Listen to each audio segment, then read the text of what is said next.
இப்போ இந்த நாலடியார்ல இன்னும் சில கொஸ்டின் பார்ப்போம். வாய்க்கால் அணையர் தொடர்பு அப்படின்னா அது எதை சொல்லுது அப்படின்றாங்க. இப்ப நாய்க்கால்னா நாயோட கால் ஒட்டி ஒட்டி இருந்தாலும் அதான் அது போல நண்பர்கள் பக்கத்துல இருந்தாலும் உதவ மாட்டாங்க.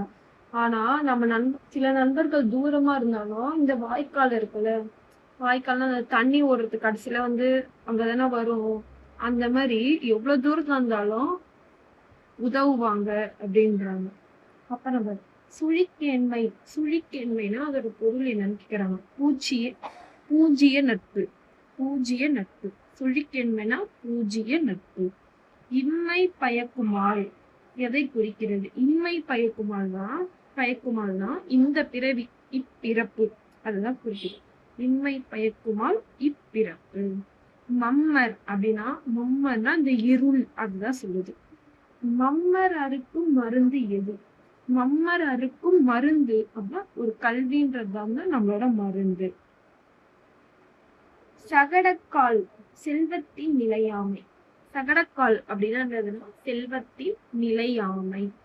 கல்வி கரையில கற்பவர் நார் சிலர். இது உணர்த்தும் கருத்து என்ன? எல்லையற்றது. கல்விக்கு ஒரு எண்டிங்கே இல்ல அந்த மாதிரி.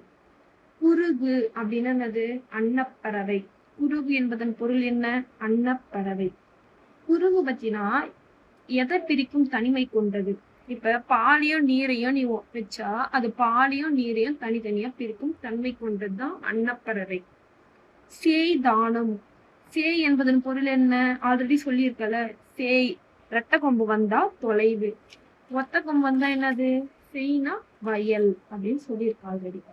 அணியர், அணியர்னா ஆல்ரெடி சொல்லியிருக்கேன், அது நெருங்கி இருப்பவர். பத்தாயம், பத்தாயம்ன்றது எதை குறிக்குது? நெல் சேமிக்கும் களம். பத்தாயம்னானது நெல் சேமிக்கும் களம். அடுத்தது பாண்டிய நாட்டில் பஞ்சம் ஏற்பட்டுச்சுல, அப்ப அந்த இடத்துல கொஞ்சம் சில பேர் தங்கி இருந்தாங்க சொன்னல. அப்ப எத்தனை சமண முனிவர் அங்க தங்கி இருந்தாங்கன்னா 8000 பேர் தங்கி இருந்தாங்க. திருக்குறளுக்கு அடுத்து புகழ்பெற்ற நூல்னா எது? இந்த நூல் தான், நாலடியார் தான் புகழ்பெற்ற நூல்.